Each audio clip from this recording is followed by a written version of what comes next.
À l'occasion de la Journée mondiale de la population, le ministère du Plan et de la coordination de l'action gouvernementale, dirigé par le ministre d'État Bio Tchani, à travers sa direction générale d'aide politique de développement, a procédé à la sensibilisation des jeunes venus des 77 communes du Bénin ce samedi 13 juillet 2024 à Parakou sur l'emploi et l'entrepreneuriat à la direction départementale de développement Borgou. Le directeur général des politiques de développement nous explique le bien fondé de cette séance.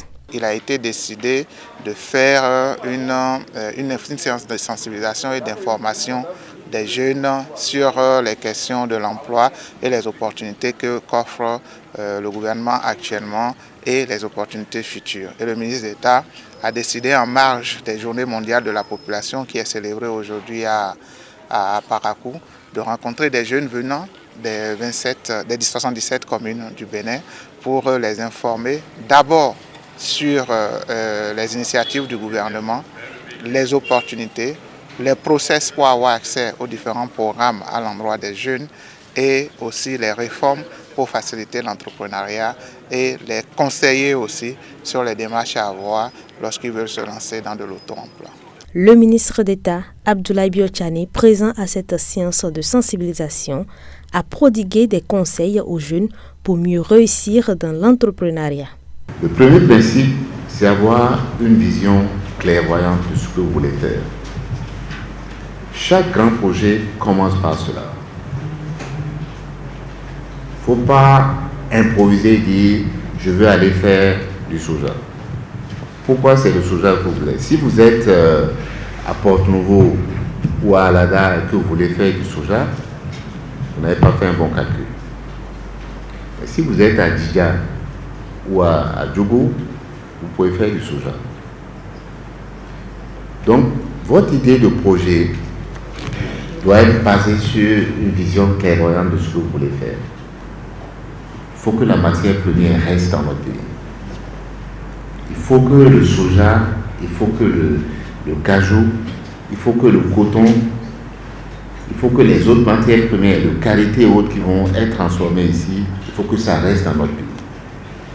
Si nous voulons que le travail reste pour nous là et pour nos frères, nos enfants, il faut que la matière première soit protégée par les Béninois eux-mêmes.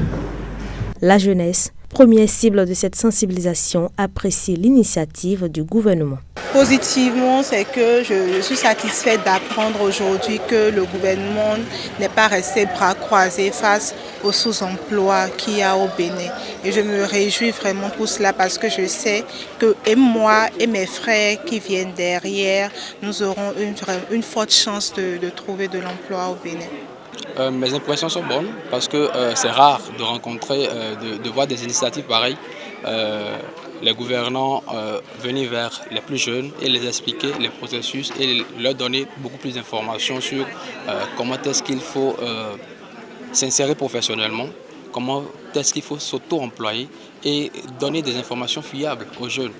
Cela permettrait de lever quelques équivoques au niveau des doutes qui sont au niveau des jeunes et que ces jeunes puissent quand même aller saisir les opportunités. Parce que ce qui nous manque souvent, c'est l'information et pas n'importe quelle information, la vraie information. De par ce acte louable du ministre d'État, Abdoulaye Bio Tchani, les jeunes ont beaucoup plus eu d'informations nécessaires qui pourront quand même leur permettre d'aller à la recherche de l'emploi. Grâce à cette sensibilisation et ces échanges, les jeunes ont pu être informés sur les différentes structures qui pourraient les accompagner à sortir du chômage et du sous-emploi.